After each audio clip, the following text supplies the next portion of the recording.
Quel est le secret de l'Égypte?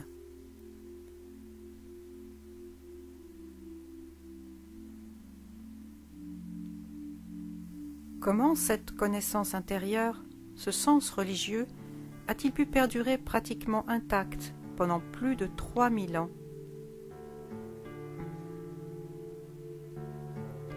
Le regard s'attache aux temples qui parsèment cette terre, aux rites qui ont été pratiqués dans ces murs pendant des milliers d'années.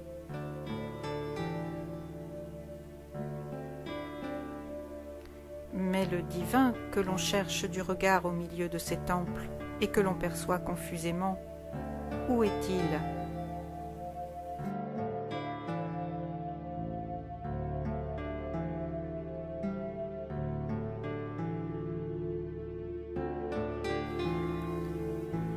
L'Égypte n'existerait pas sans le Nil. Ce fleuve apporte la vie dans le désert.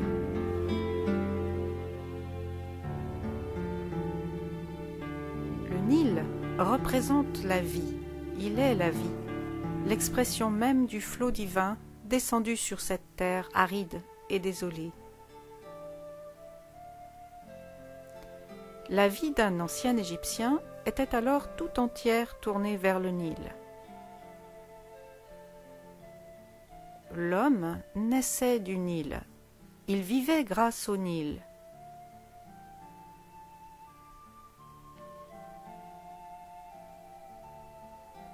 Les anciens Égyptiens avaient un mot qui signifiait aussi bien aborder que mourir.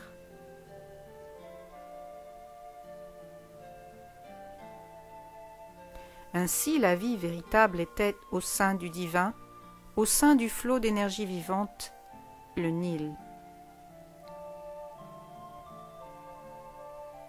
Il n'y a de vie que sur le flot issu du divin, que dans le mouvement divin.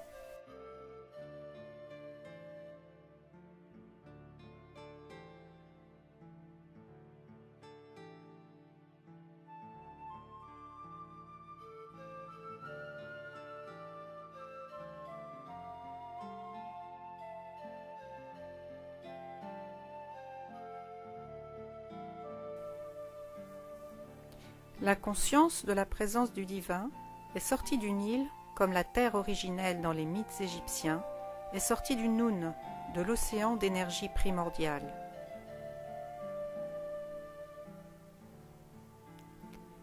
Ainsi, l'Égyptien debout dans son embarcation se sentait humble devant la puissance de ce flot qui le nourrissait.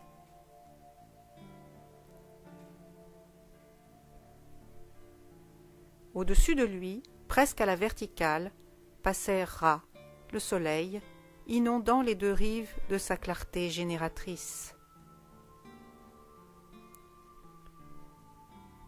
Le Nil est la vie, et cette vie s'élève vers le ciel, vers ce soleil qui naît à l'Orient et disparaît en Occident.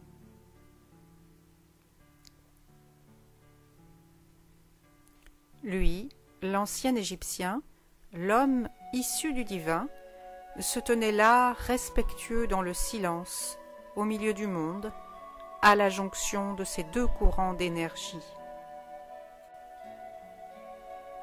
De là est née toute la science spirituelle égyptienne et la nôtre.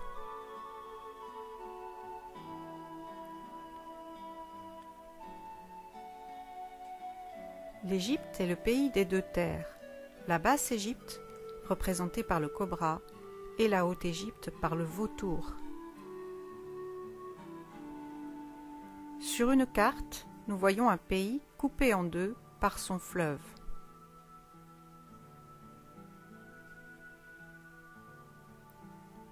Sur la rive orientale, tout au long du Nil, sont situés les temples dédiés à la création, ainsi qu'au maintien de l'équilibre des forces divines soutenant l'univers. Sur la rive occidentale sont situés les temples funéraires, les tombes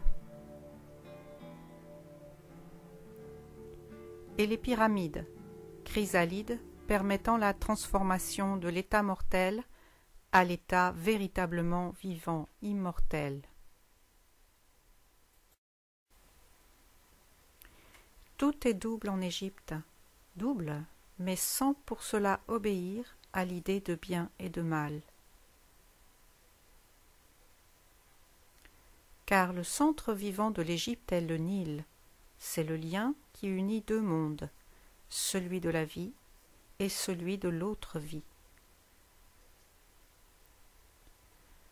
Celui d'une vie matérielle et celui d'une vie immortelle.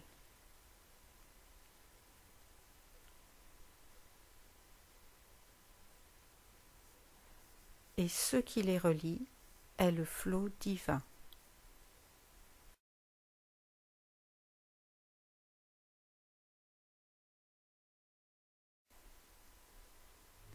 Cet emblème, le Sématawi, représente l'unification des deux terres, indiquée par le papyrus, symbole du nord, et par le lotus, symbole du sud. Les deux personnages sont des figures de Hapi, le Nil, et les plantes qui lui servent à lier sont aussi l'allégorie de la connaissance, le papyrus, et de la pureté, le lotus.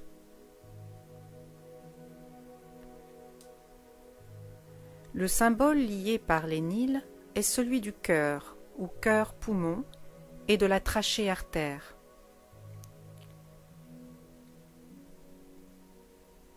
Ce motif central, qui est également un hiéroglyphe, est appelé Néfer, ce qui veut dire « bon » en ancien égyptien. Ce Néfer décrit ce qui est bon, ce qui est la vie, le flot sanguin projeté, qui est régénéré constamment par le cœur. Ce symbole que l'on voit régulièrement à la base des trônes des pharaons rappelle aux hommes que la vie doit être liée par la connaissance intérieure et la pureté d'intention, seul gage d'équilibre.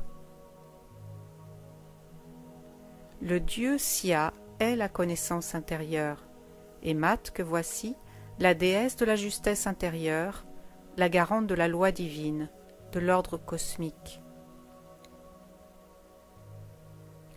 Voyons maintenant le monde de la création selon les anciens Égyptiens.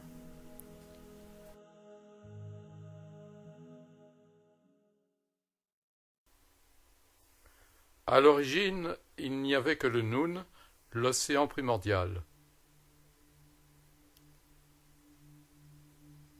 Seul en est sorti Atum le Créateur, et Atum-Ra sera sa manifestation lumineuse.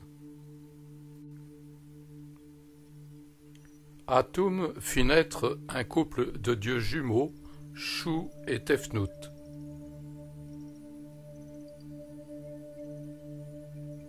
Shu représente l'espace où circule le souffle d'Atum, et Tefnut est la chaleur générée par ce même souffle divin.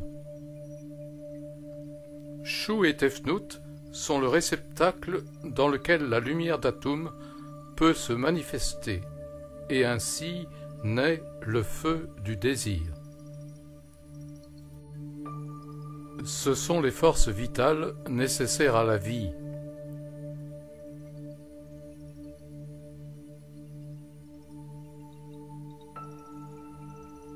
Shu et Tefnut s'unissent et donnent naissance à Geb, représenté ici.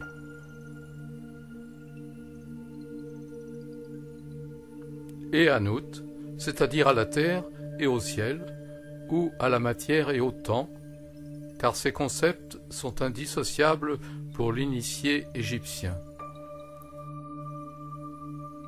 Shu et Tefnut, l'espace et chaleur, séparent Geb et Nut, et ainsi le lieu où peut s'exprimer la vie est créé.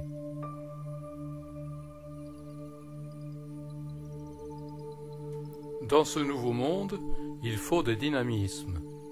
De Geb et Nut naissent bientôt Osiris, Horus l'Ancien, Seth, Isis et Nephthys. Osiris est appelé communément le dieu de la germination, mais plus exactement, il est le dieu de la pulsion vitale nécessaire à toutes actions. À cette pulsion vitale est donnée l'animation ou mouvement originel divin, Horus l'Ancien.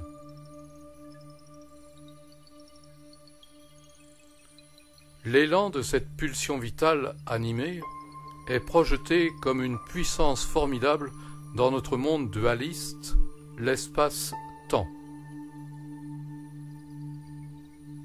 Cette puissance, Set, ne peut que se développer jusqu'à la puissance de domination, aboutissant à la destruction, à la fin même de cet élan vital.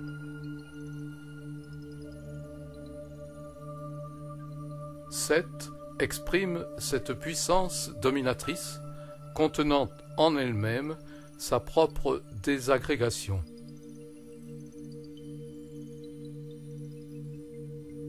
Set est une force en déséquilibre, d'où la règle de Mahat, ici présente, si nécessaire et si prédominante sur la terre d'Égypte.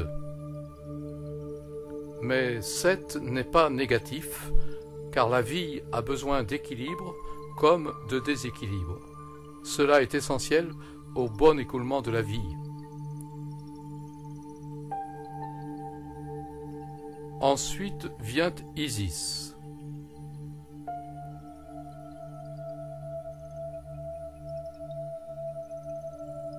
L'élan vital animé, Osiris-Horus, conscient de son potentiel d'anarchie, exprimé par Set, fait naître la base de toute manifestation.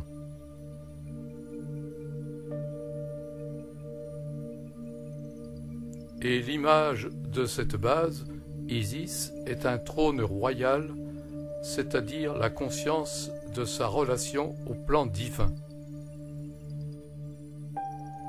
Isis est cette base consciente, réel réceptacle de génération. Et Nephthys sera celle qui manifestera dans le monde le fruit de cette conception. Isis et Nephthys sont la base dynamique de la construction continuelle de notre monde.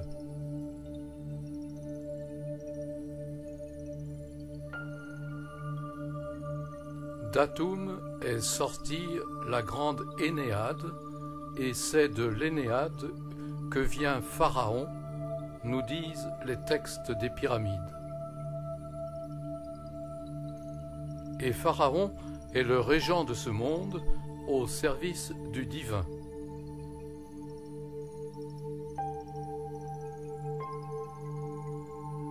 Il est le gardien des forces naturelles, assurant l'équilibre de l'univers pour le but véritable de l'existence.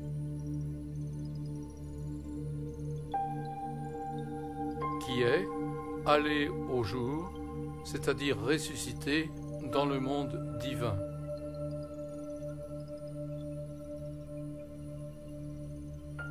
Dans cette tâche, le pharaon est assisté par l'œil d'Horus, par la force d'Horus, permettant le maintien de l'équilibre cosmique. Cet équilibre est figuré par la lutte de Set et Horus.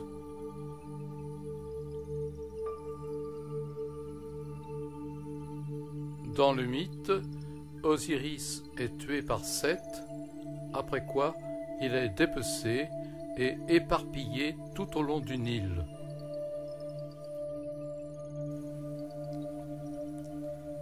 Isis réussit à retrouver toutes les parties de son époux, les assemble avec l'aide de Nephthys et d'Anubis. La vie revient quelques instants dans Osiris pour qu'Isis s'unisse à lui et qu'ainsi naisse Horus. Horus, par la suite, combattra Set.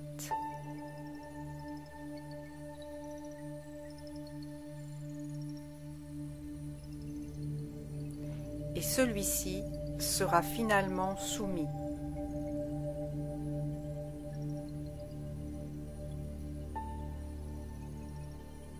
Horus fils d'Isis et d'Osiris, sera désormais le maître de la terre d'Égypte, semblable à Ra.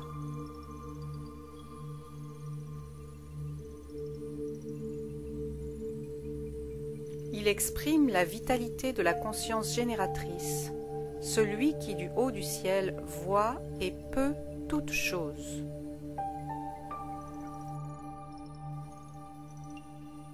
Mais Osiris est mort. Il est devenu le maître de l'Occident, le régent du monde des morts.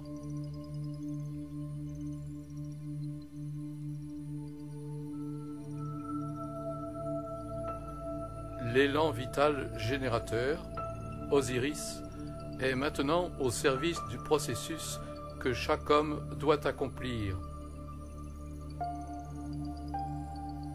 Passer du monde de l'incarnation terrestre à celui du monde divin.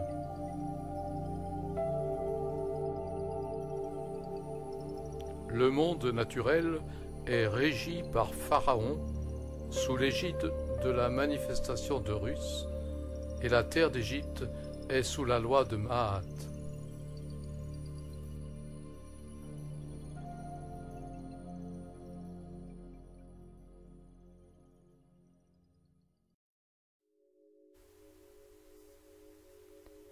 Cette harmonie permet à chaque homme et à chaque femme de s'approcher sereinement de la pulsion divine enfouie en lui-même, de préparer le processus du passage à la sortie au jour.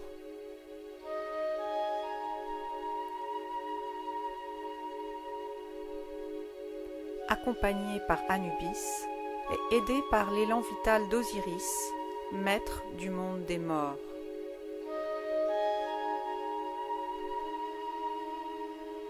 Ce désir vital tendu vers le divin est le seul maître du processus d'initiation.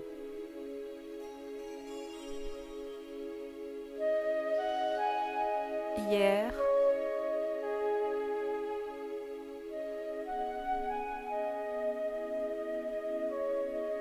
comme aujourd'hui.